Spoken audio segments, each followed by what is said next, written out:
Halo teman-teman, kami dari kelompok 2, nama saya Robert, dari Prodi Bisnis Digital dengan NIM 2532004. Halo, nama aku Safira Praviani dari Prodi Bisnis Digital NIM 253-2007. Halo, nama saya Ditya Sacedarti, NIM 2532015 dari Prodi Bisnis Digital. Hari ini kami akan mempresentasikan tentang hasil dari EVAS dan EVAS dari statistik untuk penilaian pada kuesioner kami. Oke, jadi pada tabel EVAS pertama ada kelemahan. Kelemahannya itu ada pertanyaannya di mana ada kendala atau keterbatasan tenaga kerja, keterbatasan modal dan sumber daya keuangan, lalu ada juga kurangnya diversifikasi jasa membuat PT generik ya. Jadi di sini ada skornya, kita sudah hitung dari kuesionernya, ini ada hasilnya segini di rata-ratanya. Untuk bobotnya sendiri kita ada 5 karena kita punya 5 pertanyaan.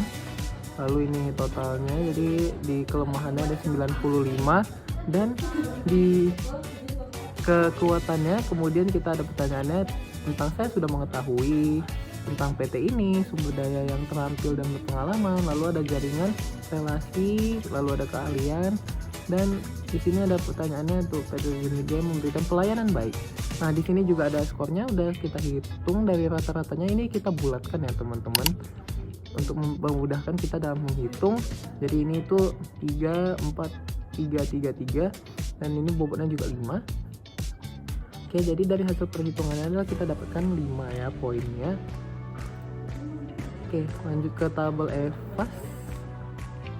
Nah, di sini ada tabel EVAS. Di tabel EVAS itu kita punya 2 juga, yang dimana di tabel EVAS itu terdiri dari peluang dan juga hambatan. Di sini kita akan bahas untuk peluang dulu. Untuk peluang kita punya 5 bobot soal, makanya di bagian bobot itu terisi angka 5 semua.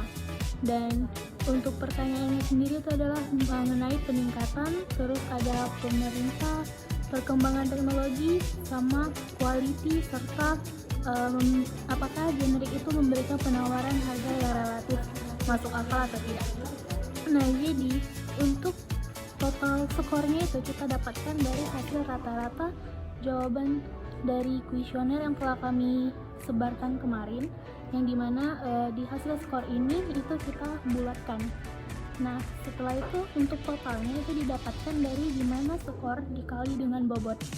Lalu setelah itu untuk total peluang itu didapatkan dari summary dari hasil total keseluruhan antara bobot dan juga skor. Begitu juga di bagian hambatan. Hambatan kita juga punya 5 bobot soal, dan untuk skornya itu kita bulatkan juga teman-teman.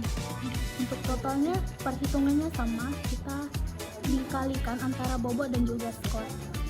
Setelah itu terakhir untuk mendapatkan selisihnya, di mana kita mencarinya dengan menggunakan rumus, yaitu total peluang dikurang sama dengan total hambatan, yang dimana untuk total peluang dikurang hambatan itu kita dapatnya 5.